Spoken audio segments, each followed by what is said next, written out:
E o psicológico do Botafogo. Muito tem se falado sobre isso, porque o Botafogo chegou a ter uma ampla vantagem aí para ser o campeão do Campeonato Brasileiro e recentemente tem colecionado resultados negativos e agora já perdeu toda a vantagem que tinha acumulado antes. E aí muito se fala sobre o que está acontecendo com o Botafogo, e que o emocional está pesando muito, falta psicológico para o Botafogo, e esses temas são tanto quanto amplos, né?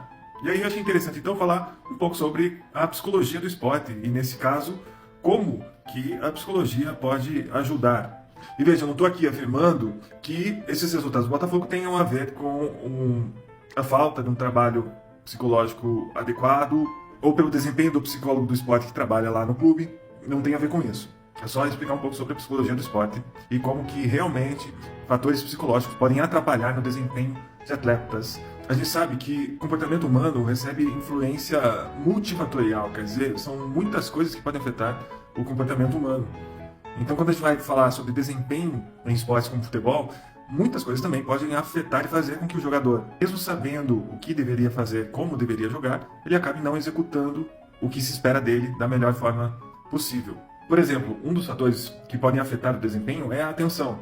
Se o jogador estiver com dificuldade para focar no que está acontecendo no jogo, nas instruções do treinador, no que está acontecendo naquele momento, focado completamente, isso vai afetar o seu desempenho. Então este é um dos pontos que a psicologia do esporte trabalha, né? O desenvolvimento da capacidade de foco, de prestar atenção no que está acontecendo naquele momento. E não ficar pensando no que vai acontecer depois, caso o time perca, por exemplo, na reação da torcida, ou até mesmo no que a torcida está gritando enquanto o jogo está acontecendo. Outro fator que pode influenciar muito o desempenho é o pensamento, a forma como o atleta pensa sobre o próprio desempenho, sobre o desempenho do time, sobre fatores relacionados ao jogo e ao seu comportamento. Se ele tiver pensamentos muito distorcidos, muito irrealistas, digamos assim, isso pode atrapalhar o seu desempenho.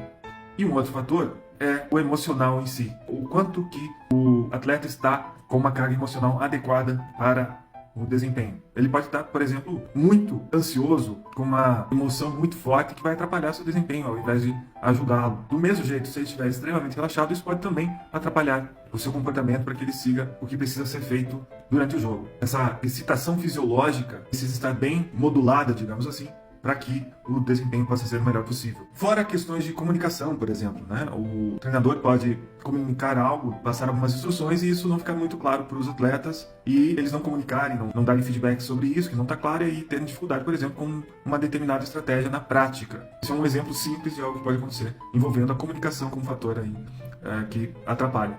E aí, nessas diferentes situações, o psicólogo do esporte vai atuar com diferentes estratégias, diferentes técnicas, para fazer com que o desempenho seja o melhor possível. Podem ser técnicas direcionadas ao pensamento, para que o atleta lide melhor com o que ele pensa, para que ele lide melhor com as suas emoções, para que ele desenvolva a atenção plena em cada partida, em cada jogo, nos treinos, o desenvolvimento de habilidades de comunicação, se for o caso. Cada diagnóstico, digamos assim, de cada clube, cada momento, vai exigir determinadas intervenções. Então, realmente, talvez o fator psicológico esteja pesando muito para o time do Botafogo atualmente. É uma hipótese.